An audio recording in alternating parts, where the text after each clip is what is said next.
Isinilang sa Batangas Medical Center ang 14 na sanggol sa mismong araw ng Pasko. Itinuturing namang biyaya ng mga ina ang pagsilang ng kanilang mga supling. Naritong report ni Paul Hernandez.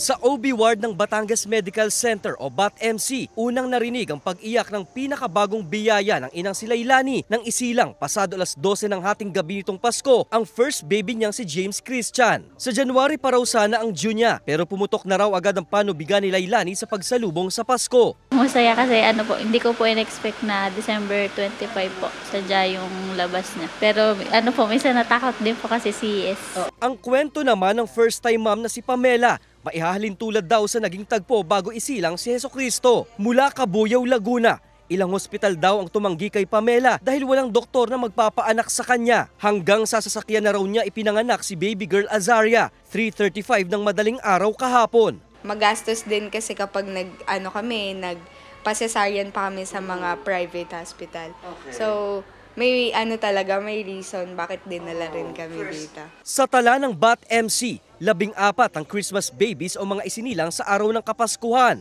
Malulusog daw ang mga bagong silang na sanggol. Wala naman po mga naging complications, maayos naman pong naipanganak yung mga baby.